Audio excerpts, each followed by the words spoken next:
Assalamualaikum warahmatullahi wabarakatuh.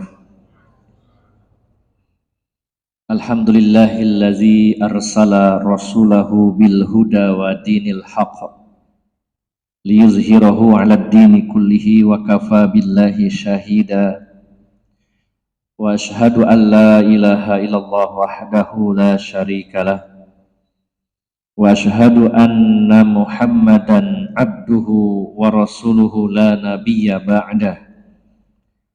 Allahumma salli wa sallim wa barik ala nabiyyina Muhammadin wa ala alihi wa sahbihi ajma'in.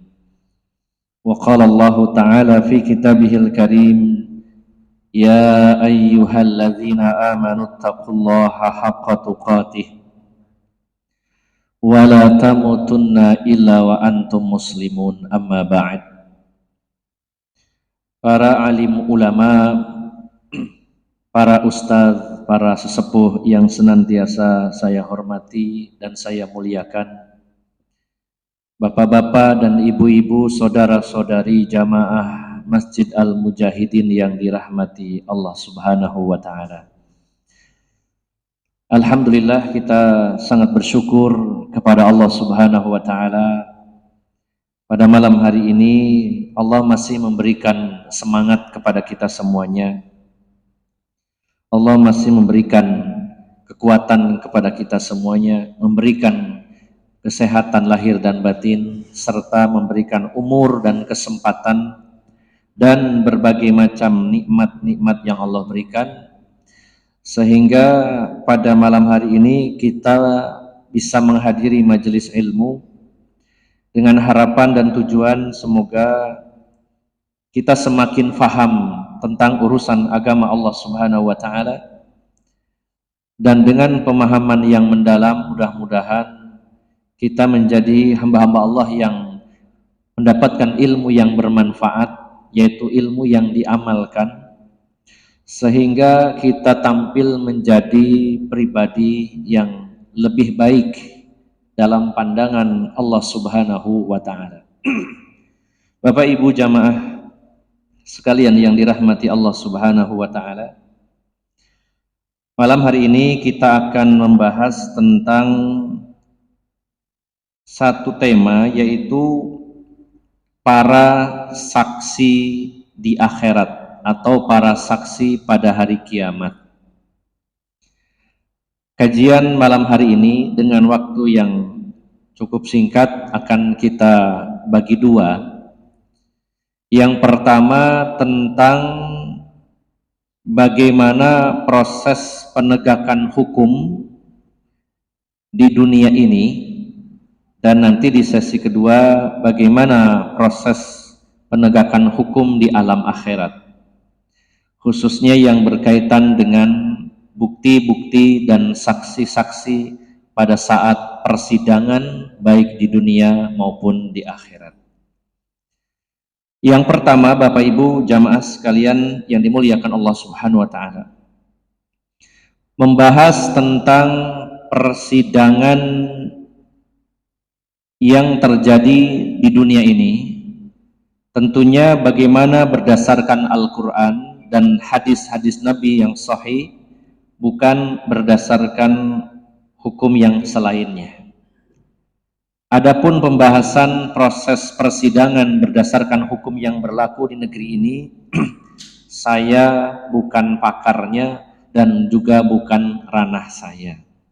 Mungkin para pengacara atau para penegak hukum atau mungkin sarjana-sarjana hukum yang lebih kompeten membahas masalah ini. Adapun saya akan membahas tentang bagaimana proses hukum yang terjadi di dunia ini ketika ada sengketa atau ada kasus-kasus pidana maupun perdata yang dibawa ke mahkamah Islam atau dibawa kepada qadhi atau hakim yang memutuskan. Bapak Ibu jamaah sekalian yang dimuliakan Allah Subhanahu wa Ta'ala, masih ada kekeliruan di tengah-tengah kita ketika ada satu kasus di mana ada satu pihak yang menuduh dan di lain pihak ada yang tertuduh, maka masih banyak kesalahan dalam menyelesaikan sengketa tersebut. Salah satu bentuk kekeliruan dan kesalahan itu adalah ketika terjadi sengketa, ada dua kubu, yang satu menuduh dan yang satu tertuduh, maka seringkali diakhiri dengan adanya mubahalah. Ada kasus misalkan sengketa masalah uang, masalah bisnis, atau mungkin masalah yang berkaitan dengan tindak pidana seperti pencurian atau penipuan. Ada yang menuduh dan yang tertuduh. Kemudian salah satu atau keduanya bersepakat untuk melakukan mubahalah. Kita sering mendengar kata bahlul, artinya bodoh. Secara bahasa mubahalah artinya saling membodohkan. Tapi yang dimaksud adalah saling melaknat antara dua kubu yang bersengketa, antara penuduh dengan yang tertuduh, saling melaknat. Siapa di antara mereka yang salah akan mendapatkan azab Allah misalkan, atau siapa yang bersalah di antara keduanya setelah bersumpah akan mati duluan misalkan. Jadi sempat ada kasus tentang kerjasama antara seorang atau beberapa pemodal dengan pelaku bisnis.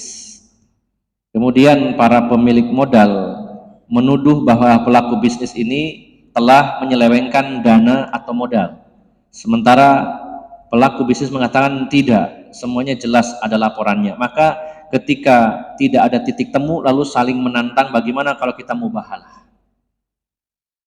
Bahkan baru 2 hari yang lalu saya dan teman-teman menyelesaikan kasus pencemaran nama baik, fitnah, sehingga korban namanya jadi tercemar. Namun pelaku ketika kita sidang mengajak untuk mubahalah, bahwa saya tidak melakukannya. Maka Bapak Ibu jamaah sekalian, mubahalah dilakukan sebenarnya dalam kasus-kasus besar, dan ini berkaitan dengan masalah agama, berkaitan dengan masalah akidah, berkaitan dengan masalah pemahaman. Rasulullah SAW dulu pernah menantang mubahalah orang-orang Yahudi, bahkan mengajak keluarga Rasulullah, dan orang Yahudi diminta untuk mengajak keluarga mereka untuk melakukan mubahalah. Siapa di antara dua kubu, antara Rasulullah dengan para pendeta Yahudi, mana yang benar? Maka ditantanglah untuk mubahalah. Ini perkara yang besar, urusan agama.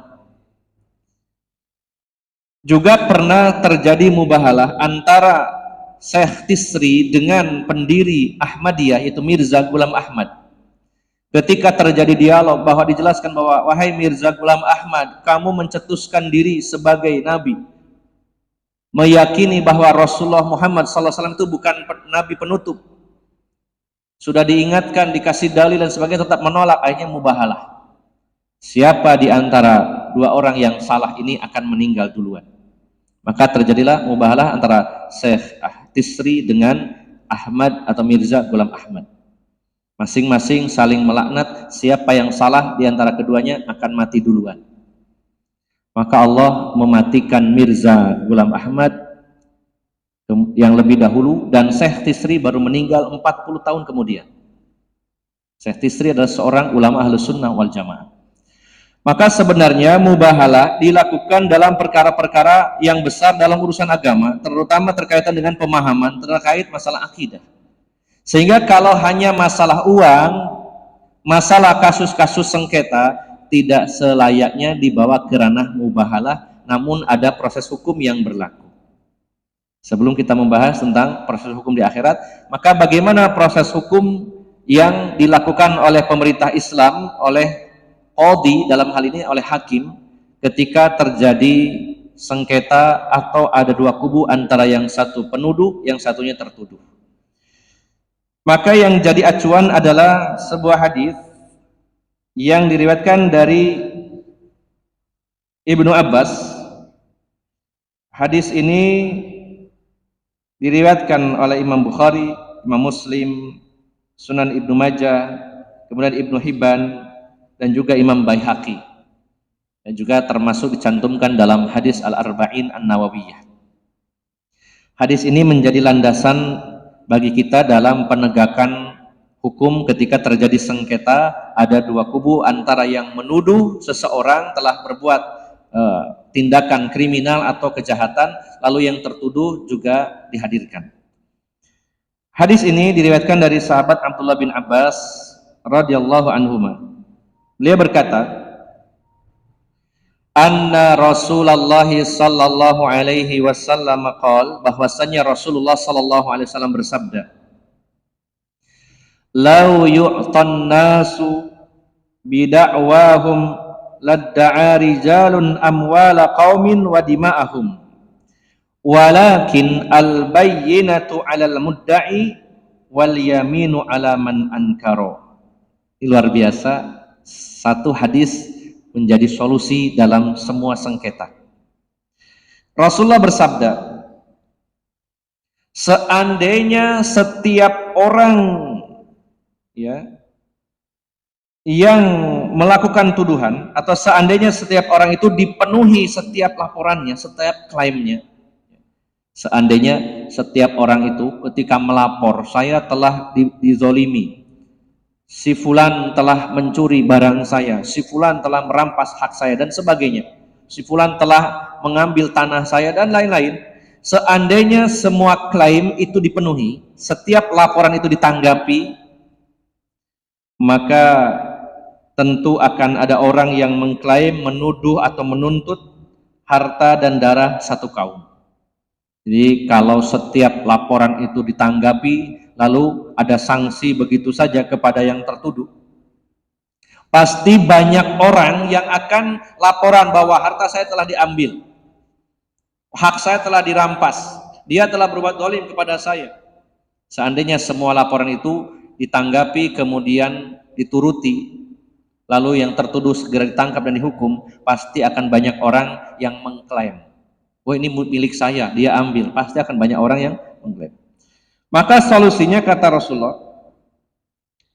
al-bayyinatu 'alal mudda'i wal yaminu 'ala man ankara. Barang bukti wajib bagi para penuntut atau pendakwa, dan sumpah wajib bagi yang terdakwa. Nah, jadi simpel Bapak Ibu. Jadi Bapak Ibu jamaah sekalian, dalam status persengketaan antara dua orang yang menuduh dan tertuduh, Rasulullah mengajarkan kepada kita, hendaknya hakim meminta bukti yang kuat kepada yang menuduh. Dalam hal ini bukti juga bisa berupa saksi. Hendaknya yang menuduh maka harus mendatangkan bukti atau saksi, atau dua-duanya. Dan bagi yang tertuduh, hendaknya dia bersumpah. Kalau si pendakwa penuntut ini tidak bisa menghadirkan saksi dan memberikan bukti yang kuat, maka solusinya adalah disumpah, yaitu yang tertuduh. Kalau sudah bersumpah, selesai urusan. Nah, jadi kita rinci dulu Bapak Ibu jamaah sekalian. Jadi gambarannya di dalam Islam ini luar biasa, simple, mudah, dan tidak rumit. Ketika terjadi kasus sengketa atau mungkin ada perbuatan-perbuatan yang sifatnya kezoliman atau tindakan kriminal, lalu orang yang terzolimi menuntut kepada hakim untuk menghukum si pelaku, maka di sini akan dalam persidangan akan ada dua kubu, satu yang menuntut, yang satunya yang dituntut. Penuntut atau yang terdakwa, ada dua. Maka ada beberapa kategori di dalam Islam yang antara satu kasus dengan kasus lainnya berbeda. Apabila dikelompokkan ada 4 model. Yang pertama yaitu dalam kasus perzinahan. Yang pertama, di mana dalam kasus perzinahan ini, kalau ada orang yang menuduh seseorang, si fulan telah berzina, fulana telah berzina, berarti kan ada penuntut, ada yang terdakwa, ada yang menuduh dan yang tertuduh. Kalau kasusnya zina, sebenarnya kalau pelakunya ngaku, maka selesai urusan. Pelakunya ngomong, misalkan si laki-lakinya atau si perempuannya atau dua-duanya mengakui, atau kasus apapun di dalam Islam, kalau pelakunya mengaku maka selesai urusan, tinggal dihukum. Tapi ketika ada seseorang atau sekelompok orang menuduh orang lain telah berbuat dosa besar yang dimana di situ harus ditegakkan hukum, maka yang pertama dalam kasus perzinahan, para penuduh wajib hukumnya mendatangkan 4 orang saksi yang semuanya laki-laki dan semuanya melihat secara detail terjadinya perzinahan tersebut. Dan ini tidak gampang. Yang saya ketahui dalam sejarah Islam belum pernah ada satu kasus di mana ada penuduh seseorang telah berzina lalu mendatangkan 4 orang saksi. Karena yang terjadi di zaman Rasulullah SAW 2 kasus, seorang sahabat, yang satunya lagi wanita Ghamidiyah, itu dua-duanya mengaku kalau dirinya telah berzina. Karena kalau harus menuduh seseorang berzina dan mendatangkan 4 orang saksi semuanya laki-laki, dan harus betul-betul melihat detailnya perzinahan tersebut. Ini kan tidak gampang, Pak. Jadi kalau ada orang datang ke hakim, wahai hakim, si A telah berzina, maka hakim akan menanyakan, datangkan 4 orang saksi semuanya laki-laki dan semuanya melihat secara mendetail. Kalau cuma 3 orang atau 2 orang, apalagi 1 orang, apalagi nggak ada saksi, maka justru yang nuduh ini akan dihukum. Jadi berat. Akan dicambuk 80 kali orang yang menuduhnya tanpa adanya saksi. Harus mendatangkan 4 orang laki-laki yang semuanya menyaksikan secara detail. Jangan sampai menyaksikannya cuma remeng-remeng. Atau sebagiannya melihat detailnya, sebagian tidak. Misalkan, wahai hakim, itu si fulan telah berzina, saya datangkan 4 orang. Ternyata yang 3 orang mengatakan, saya melihat dengan mata kepala saya sendiri, betul-betul itu lakukan zina. Sampai para ulama itu menyebutkan betul-betul nun sewu, ember itu masuk ke sumur, kelihatan betul. Nah, itu harus syaratnya seperti itu. Ternyata yang 3 melihat, yang 1 cuman, oh saya cuma mendengar suaranya, nggak sempat melihat, maka tidak sah. Hanya mendengar suaranya, harus lihat betul. Ini berdasarkan firman Allah Subhanahu wa taala, di antaranya dalam surat An-Nisa ayat 15. Surat An-Nisa ayat 15. Allah berfirman, wallati ya'tinal fahishata min nisaikum fastashhidu alaihinna arba'atam minkum. Dan para perempuan yang melakukan perbuatan keji yaitu zina di antara perempuan-perempuan kamu, hendaklah terhadap mereka ada 4 orang saksi di antara kamu yang menyaksikannya. 4 orang saksi. Dan juga dalam surat An-Nur ayat 4. Surat 24 ayat 4. Walladzina yarmunal muhsanati tsumma lam ya'tu bi arba'ati syuhada fajliduhum tsamanina jaldah wala taqbalu lahum syahadatan abada wa ulaika humul fasiqun. Berat sekali. Dan orang-orang yang menuduh perempuan-perempuan yang baik telah berzina, sementara mereka tidak bisa mendatangkan 4 orang saksi. Orang-orang yang menuduh para wanita baik-baik telah berzina tanpa bisa mendatangkan 4 orang saksi laki-laki, maka cambuklah mereka 80 kali cambuk, justru dihukum. Ya. Dan janganlah kamu terima kesaksian mereka selama-lamanya. Mereka adalah orang-orang yang fasik. Jadi jangan gampang-gampang nuduh orang berzina. Berat hukumannya dalam Islam. Kalau hukum Islam ini diterapkan, kalau ada orang menuduh seseorang berzina, tidak bisa mendatangkan 4 orang laki-laki sebagai saksi, maka justru yang menuduh tadi harus didera, yaitu dicambuk 80 kali, dan kesaksiannya tidak akan diterima selama-lamanya. Jadi dalam kasus zina, maka penuduh harus bisa mendatangkan 4 orang saksi, semuanya laki-laki, dan melihat secara detail proses terjadinya perzinahan tersebut. Kalau tidak terpenuhi itu, maka yang dituduh bebas. Justru yang menuduh akan dicambuk 80 kali. Ini kategori yang pertama. Kemudian yang kedua, selain zina ada hukum lain bagi pelaku dosa yang disebut sebagai hudud selain zina. Di antaranya dalam kasus pembunuhan, mencuri, minum khamr, ya, dan lain-lainnya, di mana perbuatan-perbuatan dosa ini ada hududnya, ada hukumannya oleh pemerintah Islam. Selain zina, seperti membunuh, mencuri, minum minuman keras, maka untuk kasus yang ini selain zina, kalau ada orang yang mengaku berarti selesai urusan. Tapi kalau ada yang menuduh, didatang kepada qadhi, kepada hakim, ayah hakim, si fulan telah membunuh, si fulan telah minum khamr, si fulan telah mencuri. Maka selain bukti harus mendatangkan saksi, yaitu 2 orang laki-laki. Kalau bisa mendatangkan 2 saksi yang semuanya laki-laki, maka diterima persaksiannya. Sebagaimana Allah berfirman dalam surat At-Talaq ayat 2, wa ashhidu dawai adli minkum wa aqimus syahadata lillah. Dan persaksikanlah dengan 2 orang saksi yang adil di antara kamu, dan hendaklah kamu tegakkan kesaksian itu karena Allah. Ada tambahan satu pendapat, antaranya pendapat Imam Asy-Syafi'i rahimahullah, bahwa mendatangkan 2 saksi itu bukan hanya dalam kasus hudud, penegakan hukum bagi kasus pelaku dosa besar seperti mencuri, membunuh, meminum khamr, tapi juga berlaku dalam hukum yang lain, contohnya dalam kasus pernikahan dan juga perceraian dan juga talak. Kalau nikah jelas ya Pak, biasa pasti pakai 2 orang saksi, dua-duanya laki-laki.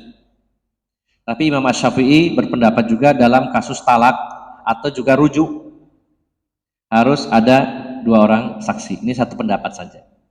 Namun yang pasti adalah dalam kasus kriminal atau perbuatan dosa besar yang dijatuhi hudud selain zina harus mendatangkan 2 orang saksi. Kalau tidak bisa, tidak akan diurus oleh hakim yang bersangkutan dalam hukum Islam. Nah, yang ketiga, dalam kasus jual beli, hutang piutang, pinjam meminjam, sewa menyewa dan semisalnya, maka saksi yang dihadirkan adalah 2 laki-laki atau 1 laki-laki 2 perempuan. Kalau yang kategori kedua, dua-duanya harus laki-laki. Kalau ini boleh 1 laki-laki ditambah 2 perempuan. Itu dalam kasus pinjam meminjam, sewa menyewa, ya, jual beli dan transaksi-transaksi lainnya. Boleh dengan 1 laki-laki dan 2 wanita, atau kalau dua-duanya laki-laki lebih baik. Dan yang terakhir yaitu kesaksian pada perkara-perkara di mana tidak diketahui oleh kaum laki-laki. Ada perkara-perkara yang justru kalau laki-laki tidak tahu menahu tentang itu. Seperti dalam kasus kelahiran, penyusuan, nun sewu, keperawanan dan lain-lain ini, maka saksinya justru harus wanita. Kelahiran, sepersusuan, ya, termasuk juga orang ini perawan atau tidak, ini laki-laki tidak mungkin kita akan utaati masalah ini. Tapi ini khusus wanita. Sebagaimana dalam satu riwayat, ya, Uqbah bin Al-Harith pernah menikahi seorang wanita. Ini seorang sahabat bernama Uqbah bin Al-Harith. Beliau pernah menikahi seorang wanita. Kemudian tiba-tiba datang seorang wanita hitam, maksudnya wanita berkulit hitam. Wanita ini mengatakan, sesungguhnya kalian berdua pernah saya susui. Jadi kamu dan istrimu yang sudah kamu nikahi itu sudah pernah saya susui waktu kecil dulu, sehingga kamu adalah mahram, tidak boleh. Maka hal ini dilaporkan kepada Rasulullah, ya Rasulullah, saya menikahi seorang wanita, kemudian ada wanita hitam mendatangi saya dan mengatakan bahwa istri saya ini adalah mahram saya sepersusuan, dan saya yakin wanita ini dusta. Maka Rasulullah SAW berpaling dari, ya, Uqbah bin Al-Harith ini, sampai Uqbah ini lari ke hadapan Rasulullah beberapa kali. Rasulullah memalingkan mukanya, menunjukkan Rasulullah tidak senang, ya. Dan Rasulullah SAW akhirnya menegaskan bahwa, ya, dia telah menyusui kalian berdua maka tinggalkanlah wanita itu dan nikahi wanita yang lain. Dia telah mengatakan dan bersaksi bahwa kalian berdua disusui oleh dia, maka persaksiannya diterima. Maka ceraikan istrimu karena ini bukan ini adalah mahram, tidak sah, dan nikahilah wanita lain. Maka akhirnya diceraikan oleh Uqbah ini dan menikahi wanita yang lain. Jadi Bapak Ibu jamaah sekalian, ini secara global dalam kasus harusnya mendatangkan saksi itu ada 4 kategori. Yang pertama untuk kasus zina harus 4 orang saksi semuanya laki-laki. Yang kedua, dalam kasus perbuatan dosa yang ada hudud, ada hukumannya selain zina seperti mencuri, membunuh, kemudian berjudi atau minum khamr dan lain-lainnya, maka harus ada 2 orang saksi, dua-duanya laki-laki. Adapun kasus jual beli, pinjam meminjam, sewa menyewa, maka boleh 1 laki-laki dan 2 wanita. Kalau dua-duanya laki-laki lebih baik. Dan bolehlah saksi dari kalangan wanita kalau yang berkaitan dengan urusan-urusan wanita seperti persusuan, kegadisan dan lain-lainnya. Ini secara umum. Kita kembali kepada hadis Nabi sallallahu alaihi wasallam, Bapak Ibu jamaah sekalian. Kalau terjadi sengketa antara 2 orang, satu menuduh, yang satu tertuduh, maka langkah yang harus diambil oleh hakim adalah menanyakan kepada yang tertuduh. Yang tertuduh dulu ditanya. Saya sebut saja gambarannya, A menuduh si B. Maka hakim menanyakan kepada B, apa benar kamu melakukannya? Misalkan si A mengatakan, wahai hakim, si B telah mengambil harta saya. Si B telah mengambil harta saya. Maka hakim akan bertanya kepada B, apa betul kamu mengambilnya? Kalau si B mengaku, iya saya mengambilnya, selesai hukum. Berarti dia dihukum. Tapi masalah yang timbul adalah ketika si B mengingkarinya, saya tidak mencurinya, saya tidak mengambilnya. Maka langkah kedua, setelah menanyakan kepada tertuduh, maka hakim akan bertanya kepada penuduh, adakah barang bukti atau saksi? Di mana kasusnya tadi seperti apa dulu? Kalau zina harus 4 orang, kalau mencuri 2 orang, dan kasus-kasus seterusnya. Ada rumus yang tadi kita pakai. Misalkan ini mencuri, maka datangkan 2 orang saksi laki-laki dan 2 orang ini harus bersaksi di hadapan majelis hakim, di hadapan sidang, bersaksi bahwa betul-betul dia melihat si B ini melakukan tindakan pencurian. Dua-duanya harus bersumpah dan melihat kejadian itu. Maka kalau ada 2 saksi yang melihat kejadian itu atau ada barang bukti, maka dianggap si penuduh ini yang dimenangkan dalam persidangan ini dan si tertuduh yang dikalahkan, akan dihukum. Namun masalahnya lagi adalah ketika penuduh tidak mampu memberikan bukti yang kuat atau saksi, dia hanya menuduh saja. Oh ini si ini pencuri, si B mencuri harta saya, mana buktinya? Nggak ada, saksinya nggak ada. Maka majelis hakim akan meminta kepada si B untuk bersumpah atas nama Allah. Harus dengan atas nama Allah, bukan selainnya. Demi Allah, saya tidak mencuri. Maka kalau dia sudah bersumpah, urusan selesai dan si B lolos sebagai terdakwa. Simpel Pak ya. Nah, ini kalau di dalam hukum negara kita tentu nggak berlaku ya. Cukup sumpah selesai, tidak bisa. Ya. Maka ini adalah aturan di dalam Islam. Jadi kalau si penuntut bisa mendatangkan saksi, memberikan bukti yang kuat, walaupun si B bersumpah ribuan kali, tetap tidak akan diterima. Karena sudah ada bukti saksi. Ya, tidak diterima sumpahnya. Sumpahnya diterima walaupun cuma 1 kali ketika si penuduh tidak bisa mendatangkan saksi atau membawa barang bukti yang kuat. Maka sebenarnya dalam kasus-kasus sengketa seperti ini tidak perlu adanya mubahalah. Seperti di cerita awal tadi, ada seorang konsultasi ke saya dititipi modal untuk membuka sebuah usaha, kemudian usaha ini berjalan, akhirnya bangkrut dan banyak uang yang hilang. Kemudian para pemodal menuntut kemana uangnya, jangan-jangan dikorupsi, jangan-jangan diselewengkan dan sebagainya.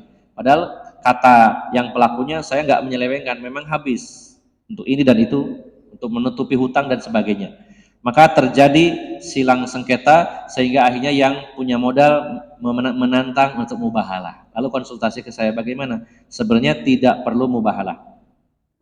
Cukup di sidang yang nuduh dengan yang tertuduh. Kalau yang menuduh itu punya bukti bahwa si pelaku tadi memang terbukti melakukan kesalahan, maka kalah dia.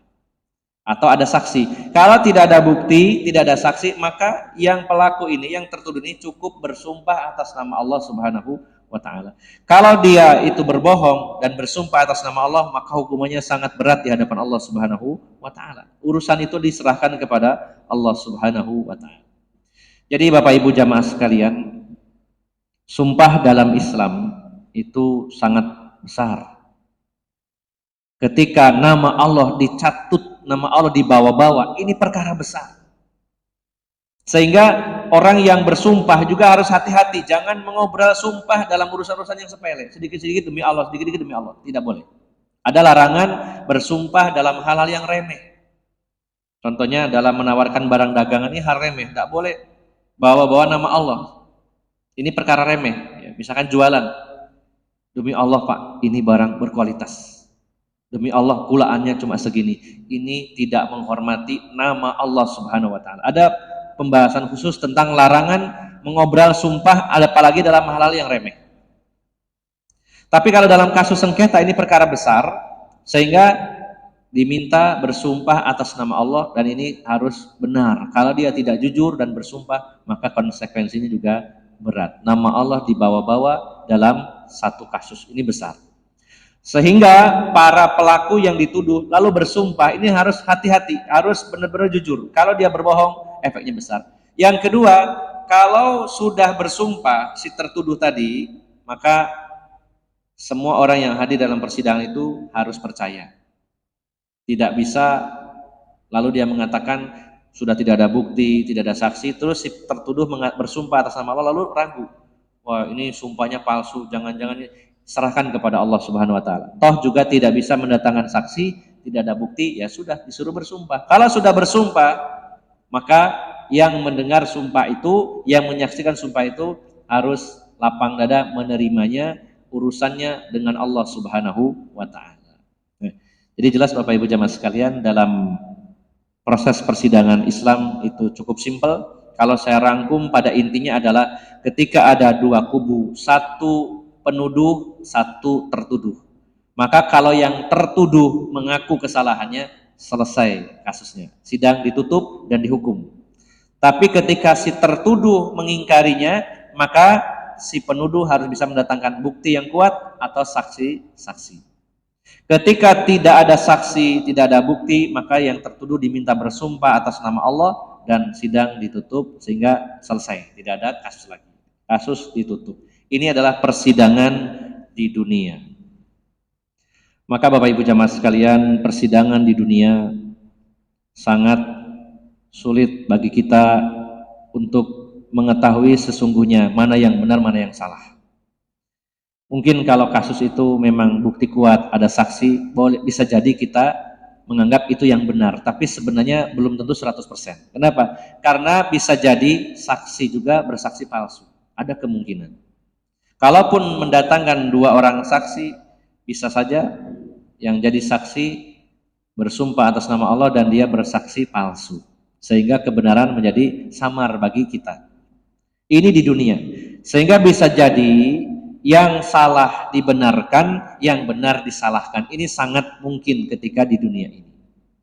Namun Bapak Ibu jamaah sekalian yang dimuliakan Allah Subhanahu wa taala, adapun kalau persidangan di hadapan Allah Subhanahu wa taala, maka tidak ada satupun perkara sekecil apapun yang lolos dari persidangan Allah Subhanahu wa taala.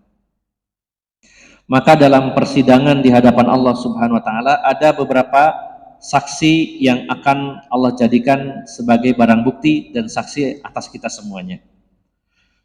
Di antaranya Bapak Ibu jamaah sekalian, kalau lisan kita walaupun di akhirat itu akan bisa berbohong.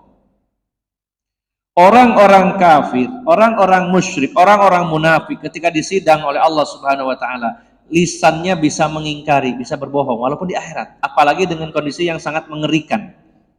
Maka orang mencari jalan selamat dengan berbohong. Bukankah Rasulullah SAW pernah menangis ketika Ibnu Mas'ud membacakan ayat, di mana isi ayat itu adalah tentang dijadikannya Rasulullah sebagai saksi, ya, pada hari kiamat nanti. Jadi kalau dijelaskan dalam riwayat, dalam hadis, bahwa nanti itu Allah akan menyidang kaum Nabi Nuh yang ditenggelamkan oleh Allah Subhanahu wa taala. Maka kaum Nabi Nuh akan berbohong di hadapan Allah Subhanahu wa taala bahwa kami ini ingkar kepadamu ya Allah sampai kami ditenggelamkan karena kami nggak tahu, nggak ada yang memberitahukan kepada kami. Maka didatangkanlah Nabi Nuh. Nabi Nuh sebagai saksi. Nabi Nuh mengatakan, "Oh, saya berdakwah kepada mereka siang dan malam.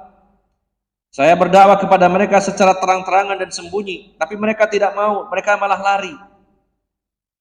Maka terjadi persengketaan antara Nabi Nuh dengan kaumnya, maka didatangkan Rasulullah SAW.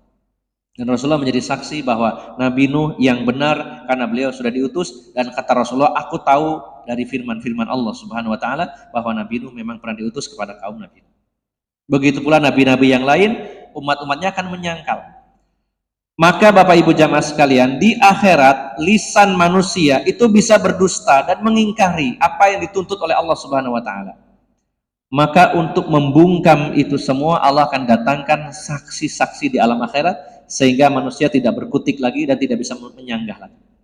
Maka di antara saksi yang pertama adalah catatan amal manusia. Catatan amal manusia. Ada di antara manusia yang diberi catatan amalnya di tangan kanannya, ada yang di tangan kirinya, ada yang dari belakang, dan mereka diminta untuk membuka lembaran-lembaran itu sehingga mereka akan tercengang ketika melihatnya, terkaget-kaget, terheran-heran, kok ada catatan amal yang begitu detail, dari detik ke detik ada semuanya, bahkan yang terbersit dalam hati semuanya tercatat, sehingga kita di hadapan Allah akan sangat kaget. Ya Allah, ada kitab yang sedetail ini menulis semua apa yang kita lakukan, apa yang kita ucapkan, dari detik ke detik semuanya ada. Dari mulai diperhitungkan setelah kita balik sampai meninggal dunia, semuanya dicatat dengan rapi dan datanya sangat kuat. Dan kita mengakuinya, ternyata luar biasa. Maka ada di antara manusia itu yang diberi surprise oleh Allah Subhanahu wa taala. Sebagaimana dalam hadis Aisyah, Rasulullah sallallahu alaihi wasallam pernah berdoa kepada Allah dengan doa, Allahumma hasibni hisaban yasira. Ya Allah, hisablah aku dengan hisab yang mudah. Kata Ummul Mukminin Aisyah, wahai Rasulullah, hisab yang mudah itu seperti apa wahai Rasulullah? Kata Rasulullah, hisab yang mudah itu, engkau akan dipanggil oleh Allah Subhanahu wa taala, lalu diberi catatan amal, dan yang kamu buka memang disetting oleh Allah, yang kamu buka adalah dosa-dosa yang kamu lakukan. Ketika kamu dipanggil oleh Allah, coba buka catatan amalmu, di situ ada apa saja. Dibuka dosa kita, tahun sekian, bulan sekian, pekan ini, hari ini, tanggal sekian, jamnya, menit, detik kamu melakukan ini.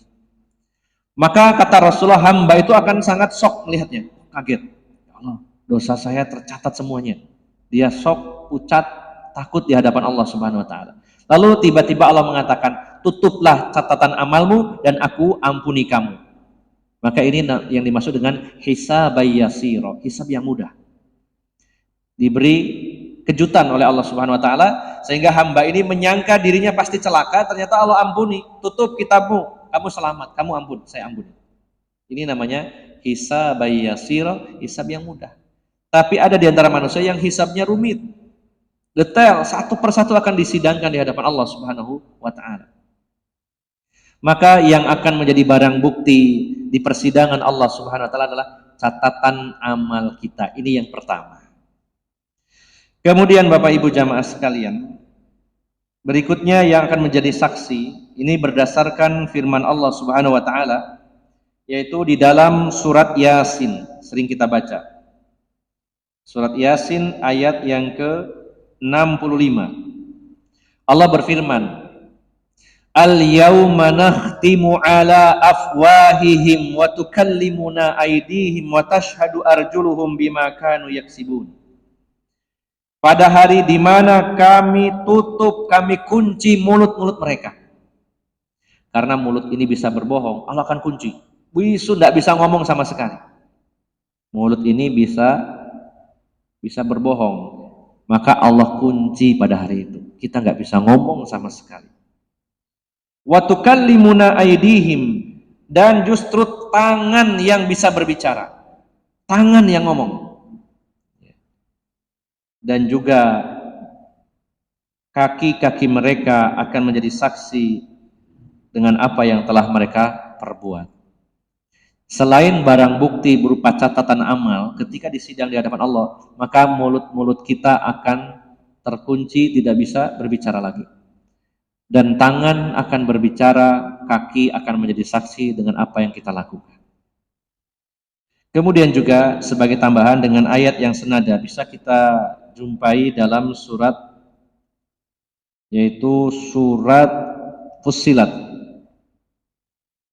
surat 41. Bisa kita buka di surat Fussilat surat 41, yaitu Allah berfirman,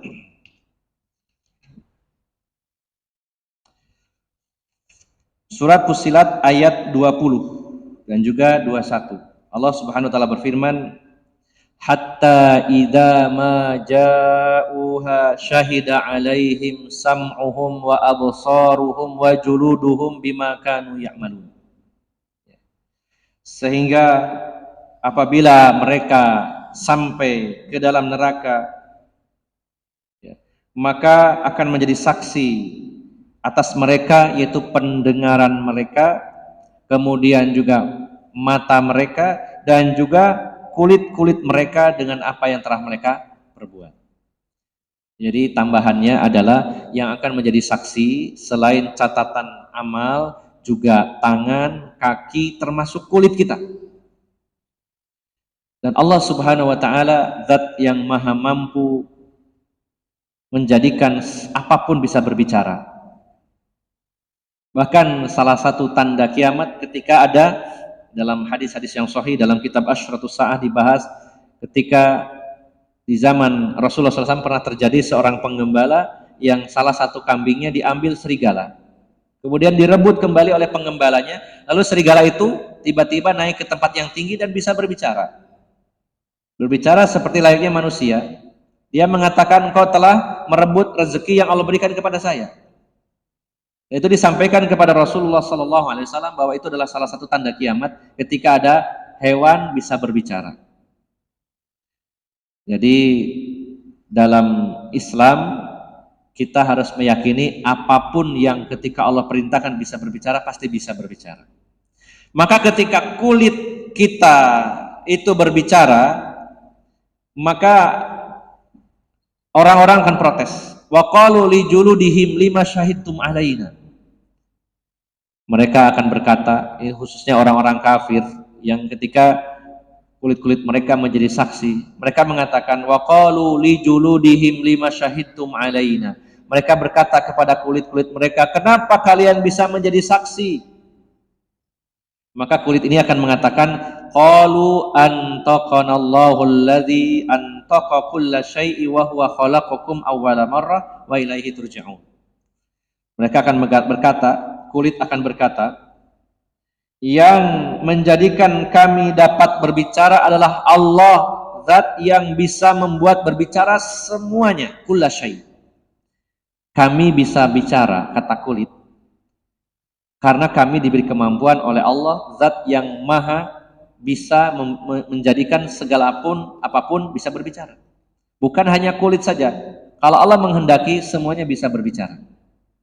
Jadi jangan kaget kalau kulitmu itu bisa berbicara. Maka Bapak Ibu jamaah sekalian yang dimuliakan Allah Subhanahu wa taala, pada hari kiamat saat kita disidang, yang menjadi barang bukti adalah catatan amal, rekaman kita selama hidup ini yang direkod secara sempurna, secara lengkap, kemudian tangan, kaki, dan kulit kita akan menjadi saksi di hadapan Allah Subhanahu wa Ta'ala. Dan yang terakhir, Bapak Ibu jamaah sekalian, yang akan menjadi saksi kita di hari kiamat, yang mudah-mudahan ini menjadikan kita selalu hati-hati. Yang akan menjadi saksi di hari kiamat adalah bumi yang pernah kita pijak. Allah Subhanahu wa Ta'ala dalam surat Al-Zalzalah di ayat yang keempat dan kelima, Allah menyatakan, yauma idzin tuhadditsu akhbaraha bi anna rabbaka auhalaha. Ingatlah pada hari di mana bumi memberitakan sesuatu, mengabarkan. Bumi mengabarkan, ya. Yauma idzin tuhadditsu akhbaraha. Bumi akan berbicara dan mengabarkan sesuatu kepada kita. Bi anna rabbaka auhalaha, karena Tuhannya bumi, yaitu Allah, telah memerintahkan kepada bumi untuk berbicara. Maksudnya bagaimana Bapak Ibu jamaah sekalian? Diperjelas di dalam hadis yang diriwayatkan Imam Tirmizi. Sebenarnya dalam redaksi Tirmizi hadisnya dhaif, namun ada syahid, ada penguat hadis lain yang diriwayatkan Imam Tabrani, sehingga derajat hadis ini adalah hadis yang hasan. Ketika menjelaskan ayat ini, yauma idzin tuhadditsu akhbaraha, ingat pada hari di mana bumi akan berbicara, menjadi saksi karena Allah memerintahkannya. Maka kata Rasulullah SAW, beliau menyatakan, inna akhbaraha an tashhada ala kulli abdin wa amatin bima amila ala dhahriha. Kata Rasulullah SAW, bahwasanya bumi akan mengabarkan dan bersaksi kepada setiap hamba, yang laki maupun perempuan, tentang apa yang telah dia perbuat di atas punggung bumi, yaitu di permukaan bumi. Bahkan bumi dalam hadis jelaskan, bumi ini akan berbicara, pada hari ini jam sekian di tempat ini si fulan melakukan perbuatan ini dan itu, akan menjadi saksi di hadapan Allah Subhanahu wa Ta'ala.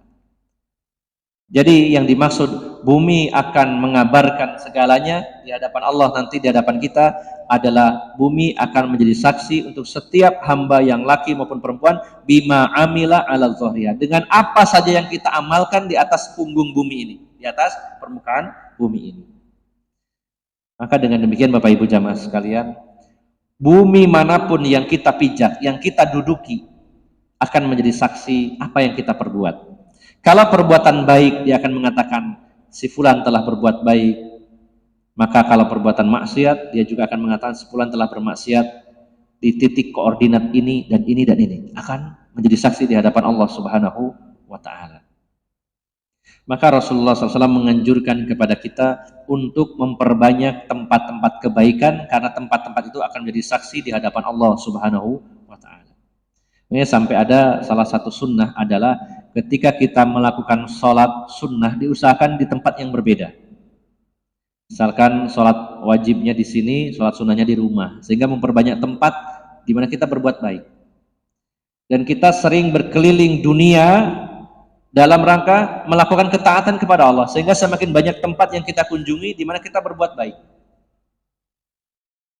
Maka tidak mengapa kita melakukan satu perjalanan asal dalam rangka ketaatan kepada Allah untuk memperbanyak tempat-tempat yang kita lalui. Makanya Rasulullah sendiri sangat menyukai ketika hari raya Idul Fitri berangkat dan pulangnya dengan rute yang berbeda. Maka Bapak Ibu jamaah sekalian yang dimuliakan Allah Subhanahu wa Ta'ala,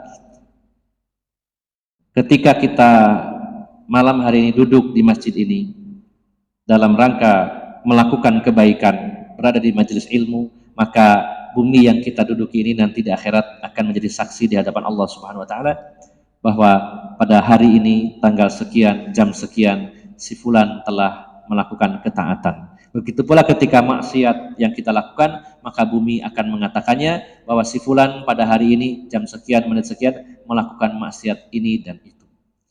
Maka inilah Bapak Ibu jamaah sekalian, para saksi yang akan dihadirkan di dalam persidangan kita di hari kiamat, yaitu yang pertama kitab catatan amal kita, yang kedua yaitu kaki, tangan, dan juga kulit kita.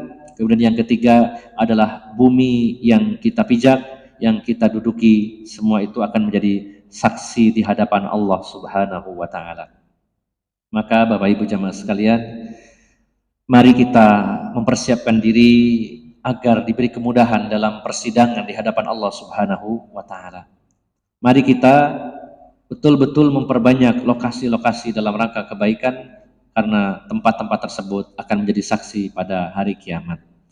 Dan Bapak Ibu jamaah sekalian yang dimuliakan Allah Subhanahu wa Ta'ala, hendaknya kita membiasakan diri berkata jujur, jangan sampai menjadi seorang pembohong sehingga kebohongan itu terbawa sampai ke akhirat di hadapan Allah Subhanahu wa Ta'ala. Karena pada saat itu semua kebohongan kita akan diungkap oleh Allah Subhanahu wa Ta'ala.